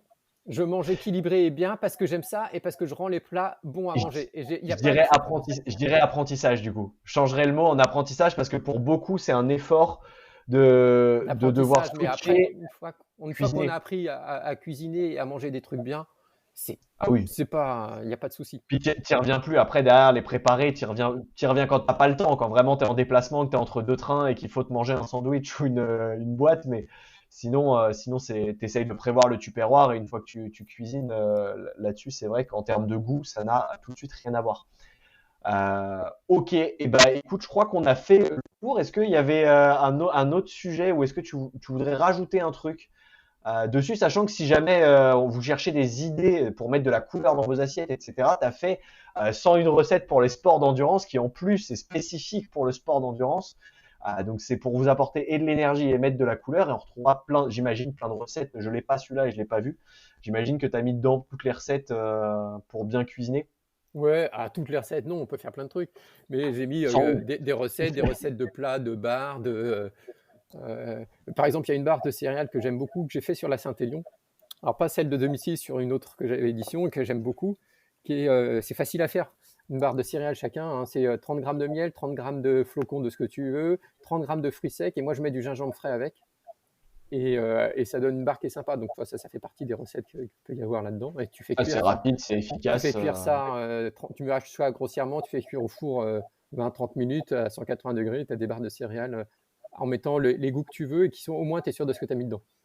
Ouais, tu contrôles un peu plus la filière. Est-ce que comme ça, tu as d'autres recettes pour... parce que moi j'en ai une pour la boisson d'effort, mais elle est connue, c'est la cuillère de miel, le citron pressé, le curcuma poivre et de l'eau et une pincée de sel.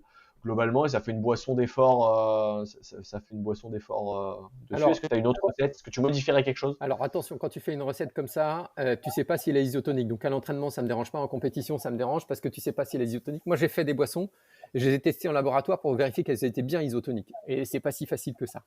Par contre, à l'entraînement, ta boisson va bien. Excepté que le curcuma, c'est très bon pour la santé. Sauf que c'est liposoluble, donc c'est assimilé qu'en présence de gras. Donc le curcuma que tu mets dans ta boisson de l'effort, il n'y a pas de gras, il ne sera pas assimilé. Alors le poivre, c'était bien avec parce que ça améliore la disponibilité, mais sans gras, il ne sera pas assimilé, il va colorer ton bidon en jaune. On rajoute un peu d'huile, quoi. Ouais, mais ça ne passera pas.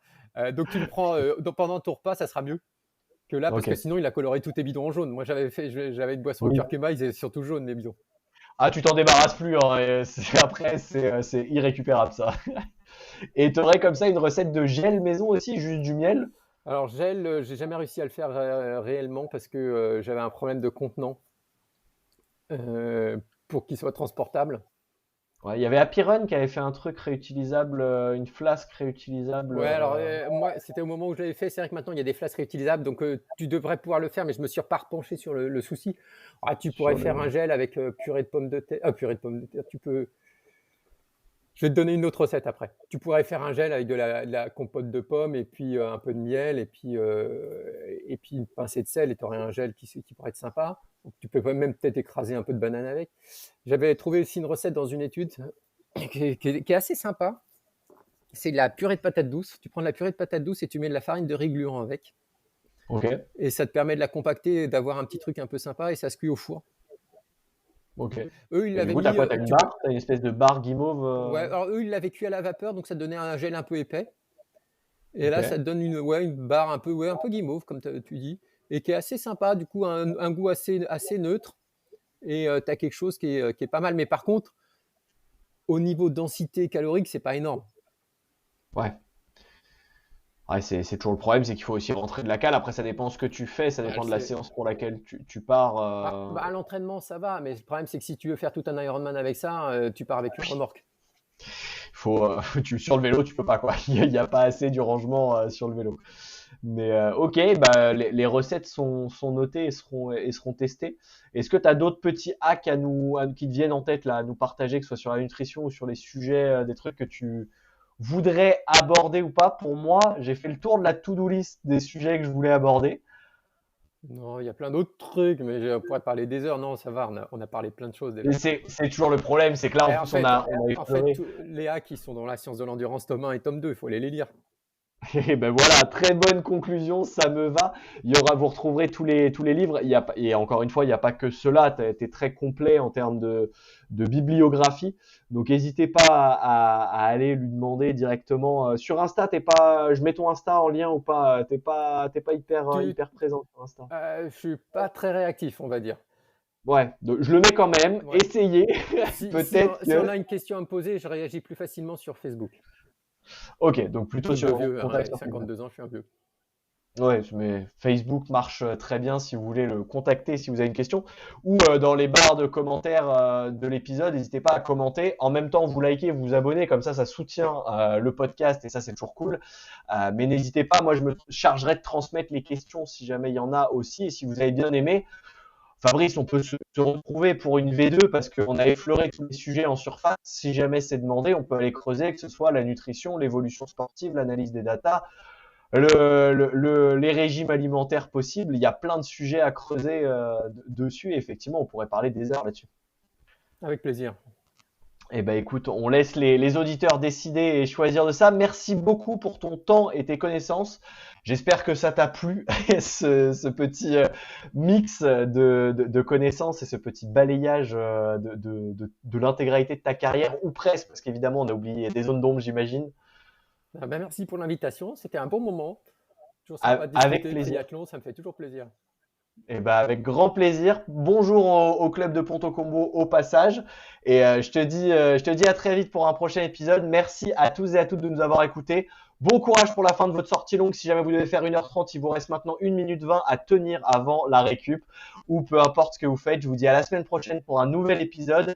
Ciao Fabrice. Ciao les auditeurs.